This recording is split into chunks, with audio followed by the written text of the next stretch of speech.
Grabar. Como les indiqué, todas las clases van a ser grabadas para posteriormente ser subidas al aula virtual y las puedan ver en cualquier momento, ¿no? ¿Me confirma si me escuchan para iniciar?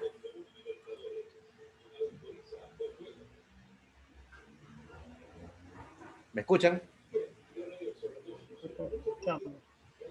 Ya, antes de iniciar, la primera clase les indiqué que cuando ingresen con usuario, con un nombre y un apellido, porque si ingresa con un nombre diferente,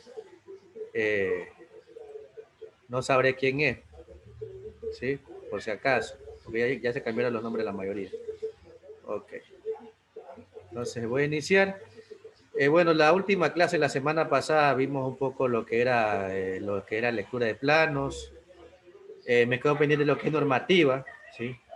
Aquí un archivo que dice normativa, aunque también toca en sí los diferentes tipos de planos, simbología, pero voy a enfocarme en ese archivo lo que es normativa, ¿no? Esta parte que está aquí, ustedes van a leerla, no voy a explicar, pero solamente, a ver, voy a abrirlo brevemente para darle una indicación.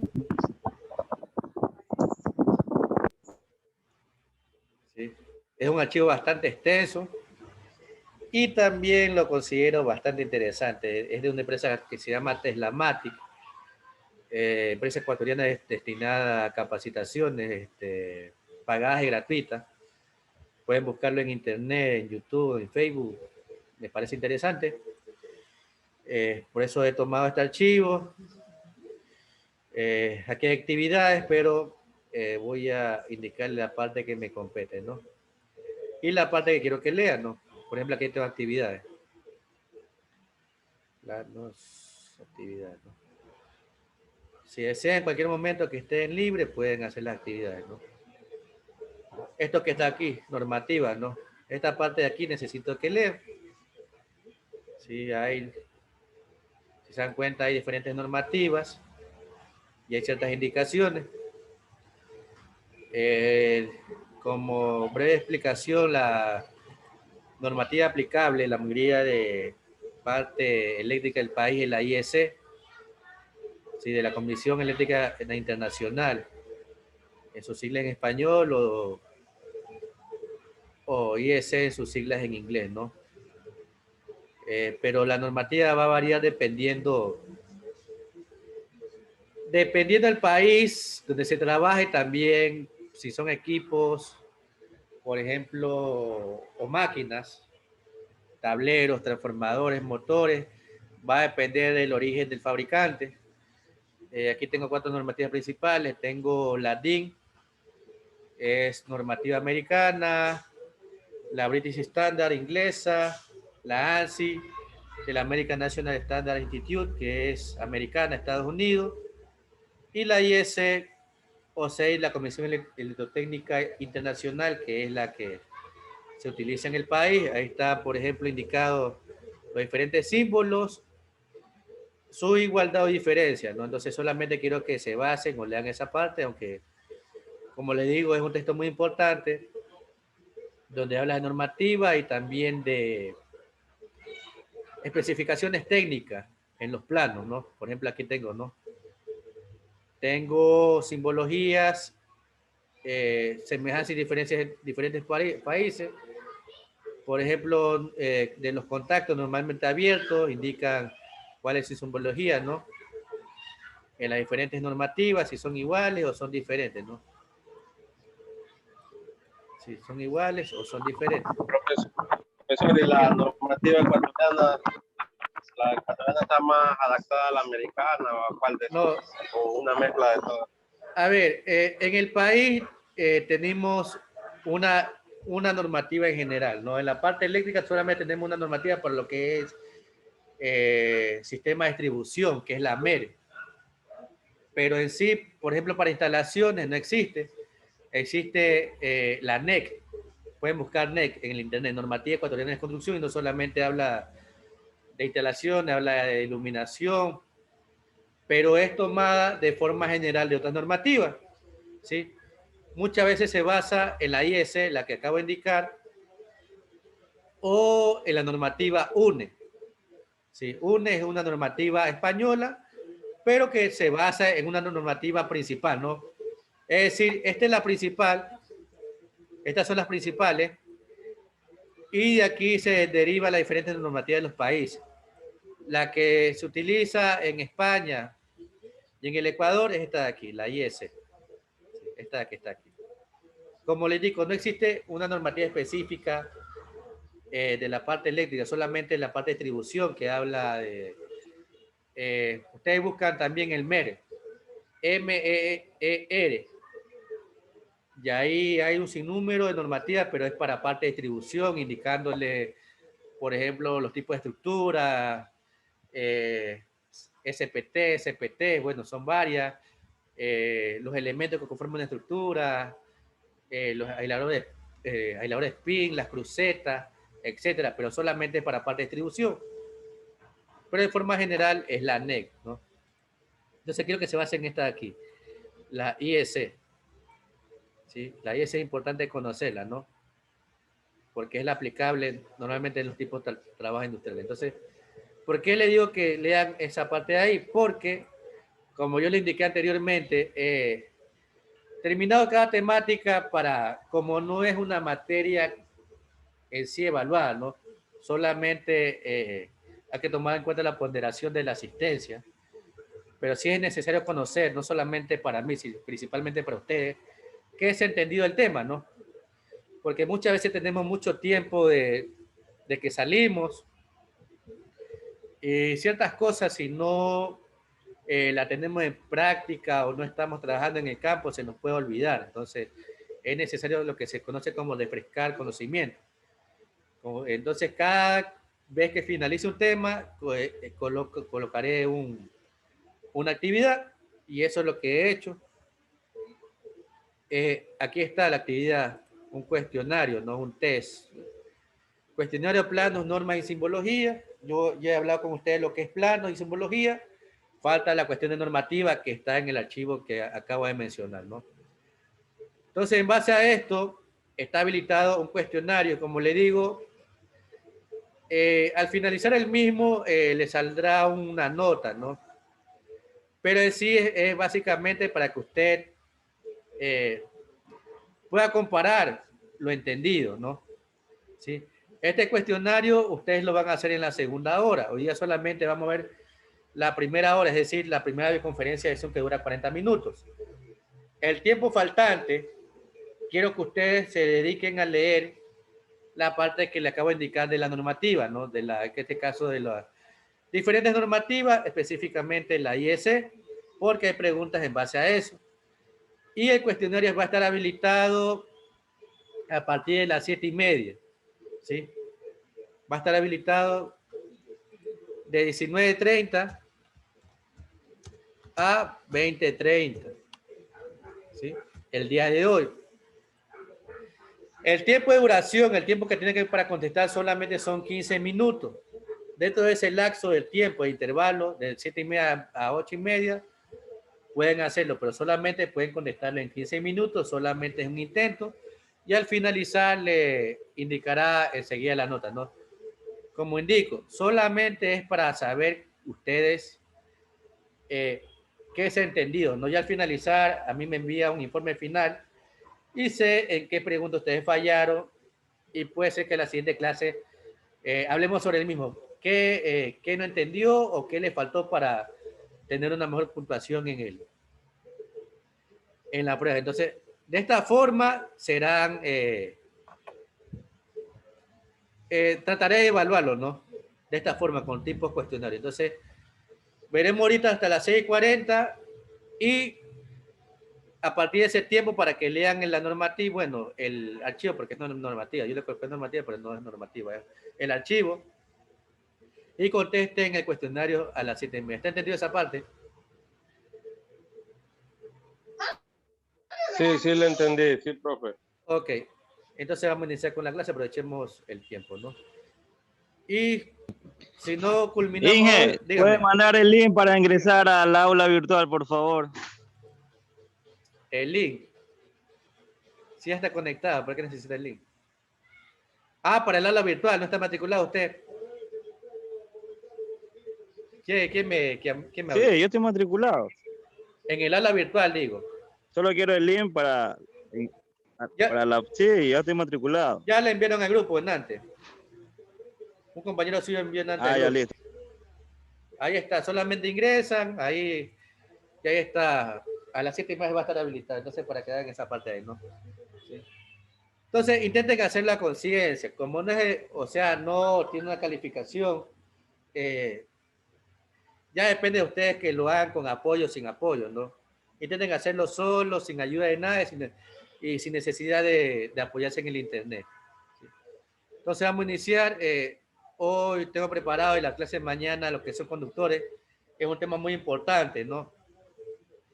Creo que todos conocemos lo que es conductores, pero no solamente conocer lo que es conductores o los diferentes tipos, sino también conocer cómo se hace la selección y dimensionamiento del conductor, las características que debe tener un conductor dependiendo la aplicación o donde lo vayamos a utilizar. Entonces he subido asimismo un enlace, bueno, también es de una empresa ecuatoriana, pero que está completo, ¿no? Entonces veremos hoy características, conceptos básicos, y el día de mañana espero ver lo que es selección y dimensionamiento de conductores. Entonces vamos, si se dan cuenta, todo es un proceso, ¿no? Hemos visto simbología, elaboración de un plano.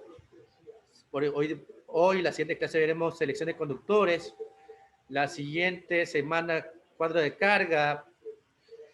¿Qué más viene? Selección de protección, conexionado. Y todo tiene una secuencia para finalizar en cómo se elabora un proyecto de una instalación, ¿no? Que es la primera unidad que se va a tratar en esta materia. Entonces, vamos a ver lo que son conceptos básicos de conductores, ¿no? Entonces, inicio. ¿Quién me ayuda leyendo la primera diapositiva, por favor? Rodríguez. Leo. Sí, Lea. Profe, Leo. Sí. Ya, concepto. Los conductores eléctricos o materiales conductores son aquellos que tienen poca resistencia a la circulación de la corriente eléctrica, dadas sus propiedades específicas. La estructura atómica de los conductores eléctricos facilita el movimiento de los electrones a través de estos, con lo cual este tipo de elementos favorece la transmisión de electricidad. Los conductores pueden presentarse de diversas formas. Una de estas es el material en condiciones físicas específicas, como barras de metal, cabillas, que no hayan sido elaboradas para formar parte de circuitos eléctricos. A pesar de no formar parte de un montaje eléctrico, estos materiales siempre mantienen sus propiedades de conducción. Hasta ahí. Sí, hasta ahí ya. Bueno, este es un concepto básico, pero creo que todos tenemos nuestro propio concepto de lo que es un conductor eléctrico, ¿no? ¿Verdad? Como indica, es aquel elemento que por sus condiciones físicas tiene la facilidad de permitir o transmitir, en este caso, la electricidad o el flujo de electrones, ¿no? ¿Verdad? Sí. ¿Quién me dice por qué es necesario, ustedes como futuros tecnólogos que van a hacer una buena selección o dimensionamiento de un conductor? ¿Por qué es necesario hacer la selección o dimensionamiento de buena forma del conductor, de un conductor eléctrico? Ingeniero, es para evitar fugas, evitar recalentamiento y para que las instalaciones estén en buen estado y brinden el servicio que están, para que van a estar hechas.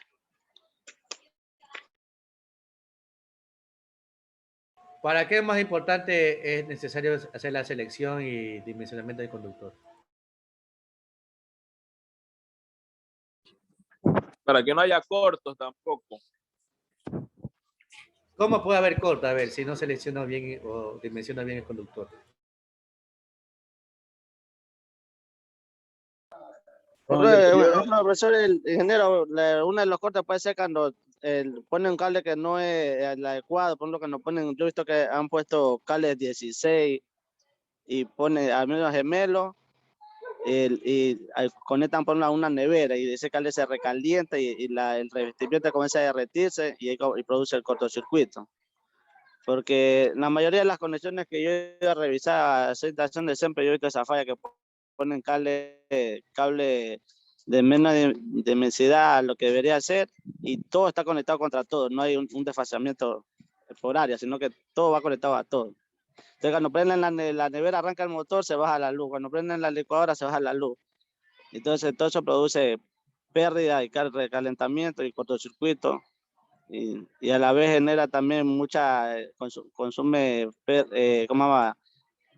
energía para que consume demasiado la luz cuando ya sale la factura. Y después no sabe por qué, y es por eso. Ya, ese mal dimensionamiento que usted acaba de hablar, o mala selección de un conductor de menor dimensión al adecuado, ¿produce cortocircuito o produce sobrecarga?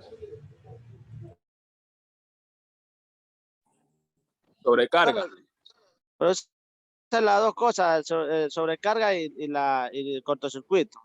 Porque yo una vez llegué a uno cuando llego que estaba calientísimo el cable y ya se estaba derritiendo, ya estaba para tocar con el otro lado y podía producir un corto.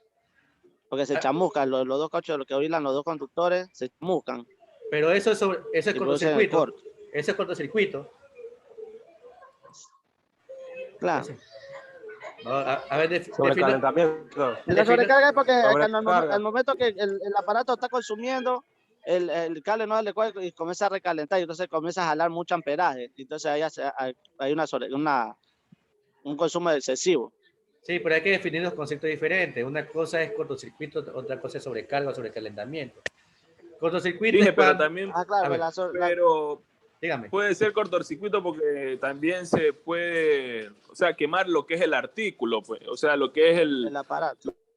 El aparato, correcto, lo que es la nevera o, por ejemplo, puede ser el foco. A ver, defíname qué es cortocircuito, a ver. ¿Cuál es la diferencia entre cortocircuito y sobrecarga? Solo el cortocircuito es la unión o el choque de una línea fase con un neutro de fase. Eso es un cortocircuito. Ya, en el caso de que se haga, allá ayudando en la parte de la explicación de lo que acaba de indicar, en el caso de lo que acaba de decir, en el sentido de que si se sobrecalienta, el aislante se puede dañar y puede pasarse cortocircuito, pero siempre y cuando haga contacto, en este caso, los dos, la fase del neutro o si otro sistema trifásico, alguna fase que componen un circuito. Pues sobrecalentamiento sí es una sobrecarga, ¿no? Porque el amperaje que circula por este circuito es mayor al admisible. Y muchas veces sucede cuando se hace un mal dimensionamiento, ¿no? Como dice el compañero, si la sección del conductor es menor al amperaje admisible, se va a sobrecalentar. Puede ser que en el momento no sufra avería el conductor, no se dañe el aislamiento, pero con el pasar del tiempo va a suceder porque todas las viviendas normalmente existen ampliaciones o adquisiciones de elementos eléctricos, ¿sí? Y al aumentar los elementos, aumenta la carga, aumenta el amperaje y va a producir la sobrecarga y todo lo que es la instalación, todo lo que son los conductores se van a dañar, todo el aislamiento. Entonces, por eso es necesario saber y a la vez que se sabe hacer el cálculo, luego de eso hacer la selección y el dimensionamiento debido del conductor, ¿no? Entonces creo que todos tenemos el concepto claro de esa parte de ahí. Y ustedes como futuros tecnólogos deben hacer, no solamente como se hace empíricamente, dicen parte, como siempre digo, dicen parte de iluminación, cable 14, parte de tomo fuerza número 12, ¿qué será? Para la convertición número 10 o 8, ¿no? Yo para saber si ese cable es el adecuado, debo hacer los cálculos debidos, ¿no? Ese es un componente del tecnólogo. Bueno, aquí habla de los diferentes tipos de conductores existentes, de los unipolares y multipolares. Esto va a variar dependiendo del tipo de trabajo que se haga. Por ejemplo, en la parte que es industrial, normalmente se utiliza aquí también, el multipolar, que son varios conductores que están protegidos con el mismo aislamiento, cubierta protectora, ¿no? En el caso de la vivienda puede ser de los dos casos, unipolares o multipolares.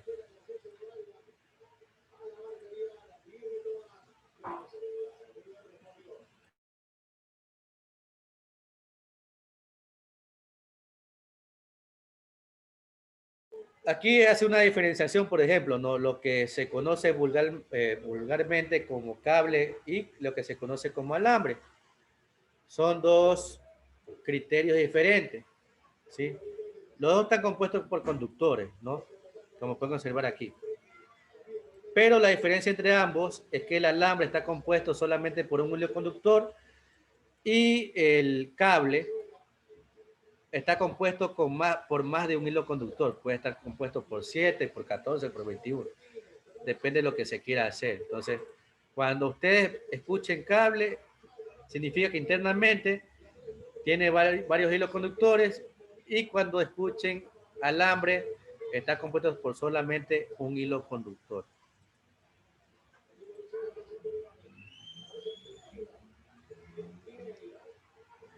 Bueno, aquí habla un poco de las características, lo que es la conductividad. Esto aquí lo definió la Comisión Electrotécnica Internacional en el año 1913, y eso va a depender de las características físicas del conductor, ¿no? Todos los conductores no tienen la misma conductividad. Existen conductores con mayor grado de conductividad que otros.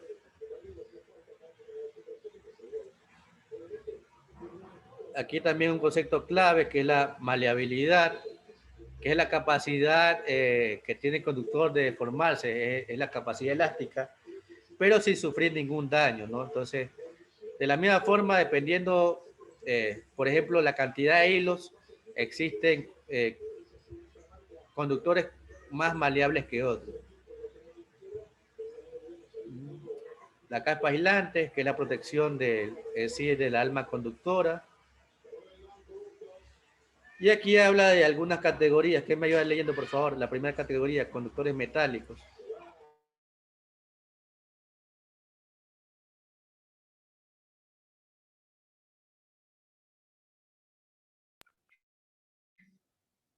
Yo la digo leyendo, profesor. Continúe.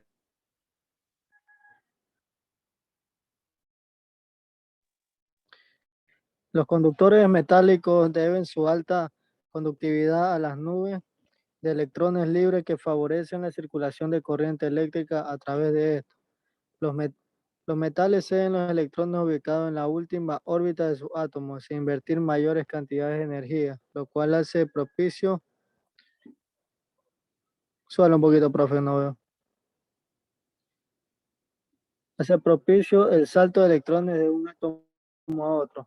Por su parte, las aleaciones se caracterizan por tener una alta resistividad, es decir, presentan una resistencia proporcional a la longitud y diámetro del conductor.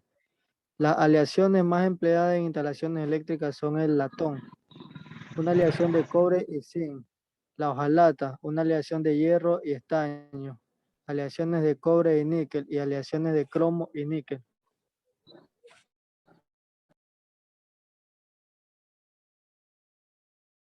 El siguiente tipo, por favor. Conductores electrolíticos. Se trata de soluciones constituidas por iones libres que ayudan a la conducción eléctrica de clase iónica. En su mayoría, este tipo de conductores están presentes en soluciones iónicas, ya que las sustancias electrolíticas deben someterse a disociaciones parciales o totales para formar los iones que serán portadores de carga. Los conductores electrolíticos fundamentan su funcionamiento en las reacciones químicas y en el desplazamiento de la materia, lo cual facilita el movimiento de los electrones a través del camino de circulación habilitado por los iones libres. El último. Conductores gaseosos. En esta categoría se encuentran los gases que hayan sido sometidos previamente a un proceso de ionización, lo cual posibilita la conducción de electricidad a través de estos. El aire en sí mismo funge como un conductor de electricidad cuando, al producirse la ruptura dieléctrica, sirve como medio conductor de electricidad para la formación de rayos y descargas eléctricas. Aquí tenemos diferentes tipos, ¿no? Tenemos uno metálico que es sí, sólido, físico. Tenemos un electrolítico que es líquido, y tenemos el gaseoso, ¿no? Es que se utiliza en las viviendas, ¿no? Por el momento, es el metálico, ¿no? Pero he visto que en la actualidad se han haciendo pruebas con este tipo electrolítico. Por ejemplo, había una pintura conductora que usted se haga una prueba, debe encender un bombillo sin necesidad de colocar un cable conductor, un cable físico, sino pintura, pero tenía la propiedad que tenía buena conductividad, pero estaban en etapa de prueba. Algo me iba a decir, creo que era Jefferson.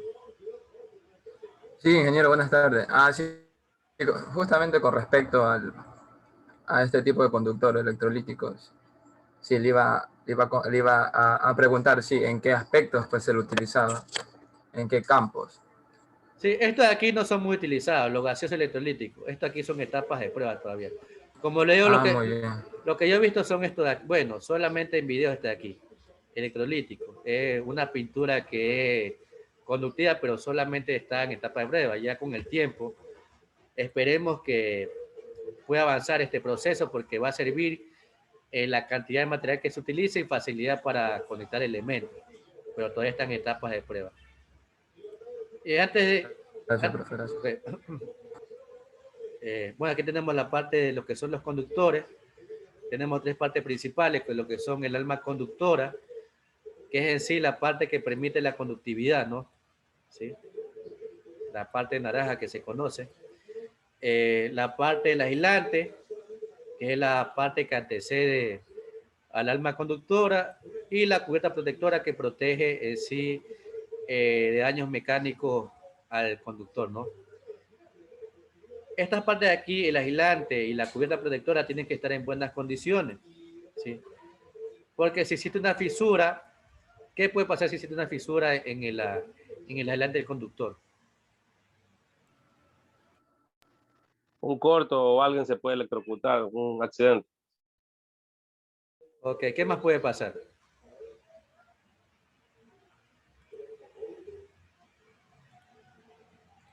¿Qué más puede suceder? A ver. Aparte del corto, bueno, puede pasar accidente, incidente. En cierto grado también puede existir, disminuir la conductividad. Entonces, cuando existe una cubierta protectora, un aislante en mal estado, hay que cerciorarse, ¿no? Si usted ve que existe una fisura en la cubierta del aislante, ¿qué debe hacer? ¿Qué es lo aconsejable?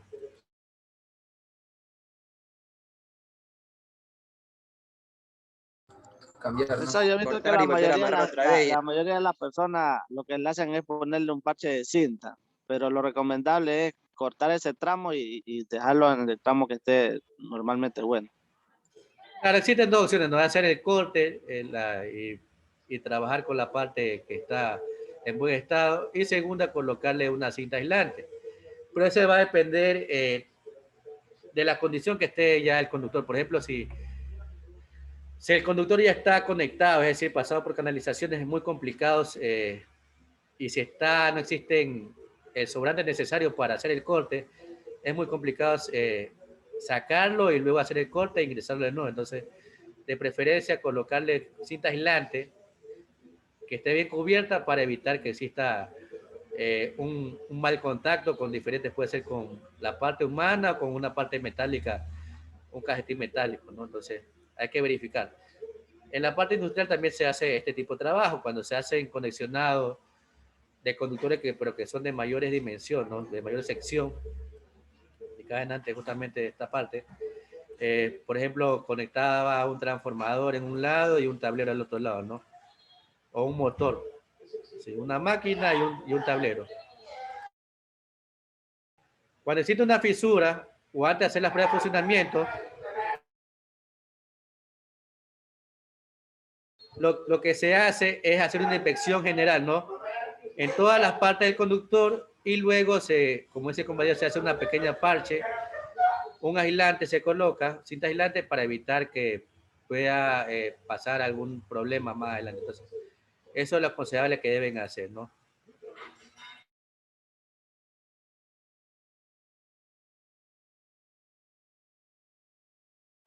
Que también habla usted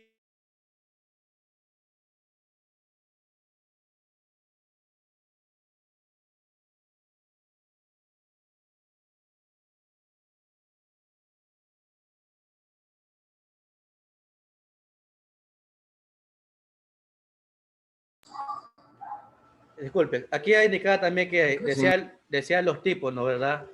Unipolares, multipolares, que normalmente se conoce. Como indicaba la parte industrial, lo que más se utiliza es la parte multipolar, ¿no? Porque existe mayor facilidad. Es más fácil por la gran cantidad o la gran longitud del conductor y el tamaño del mismo, la sección, pasar en un mismo, se puede decir, en un mismo aislante de 3 conductores, no un tripolar. ¿Sí? Pasar los 3 a la vez, no, todos estos aquí están cubiertos. Están cubiertos, están protegidos. Tienen el mismo aislante. Ya para hacer la parte de conexionado se hace el descubrimiento de ambos lados para ser conexionado. Pero es más fácil pasar los 3 a la vez que pasar uno por uno a la vez. Entonces, por eso se utiliza el tripolar, ¿no? Y aquí hay diferentes tipos, ¿no? Clasificaciones, pero esos son los más importantes. Nos quedan 5 minutos.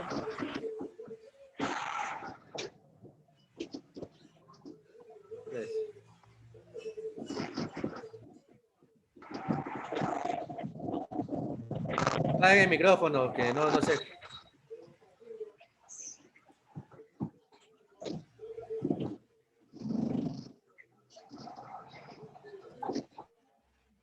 Ahí, disculpe, ahí tiene el micrófono prendido.